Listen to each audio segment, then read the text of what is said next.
Hello, এটা ছিল আমার ৩ নম্বর পিঠে পুলি বানাবো। তো চালের গুঁড়ি নিয়েছি, নুন নিয়েছি, গরম জল দিয়ে ভালো করে মেখে নিচ্ছি। এই মাখাটা কিন্তু আমার হাসব্যান্ড মেখে দিয়েছে, দারুণ মাখে। এরপর ছোটো ছোটো বাটি তৈরি করেছি, পুর দিয়ে দিলাম।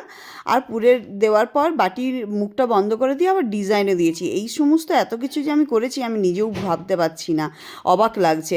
এরপরে দেখুন এতগুলো পুলি পিঠে বানিয়ে নিয়েছি। এরপর আমার কাছে তো ছাঁচ ছিল ইডলির, ওই ইডলির ছাঁচে তেল ব্রাশ করে মোটামুটি বসিয়ে দিয়েছিলাম। মাকে ছোটোবেলায় দেখতাম কি যে হাঁড়ির মুখে কাপড় বেঁধে আর বসাতো। যাই হোক, আমার কাছে এত তামঝাম করার মতো সময় ছিল না, তাই আমি ইডলির ওখানেই বসিয়ে দিয়েছিলাম। আর বেশ সুন্দর দারুণ ফ্লাফি সফট হয়েছিল। এবার এত কষ্ট করার পর একটু ফটো তুলবো না, ভিডিও তুলবো না বলুন তো? খেজুরের রস দিয়ে গরম গরম হচ্ছে কতগুলো পুলি পিঠে খেলাম, আর কতগুলো দুধ পুলি বানালাম। দুধের মধ্যে সেদ্ধ পিঠেগুলো দিয়ে দিলাম, ওপর থেকে নারকেল ছড়িয়ে দিয়ে আর দুধ পুলিও বানিয়ে নিলাম। এত কিছু যে আমি করতে পেরেছি এটা আমি নিজেকে নিজে বিশ্বাসই করতে পারছি না, জানেন।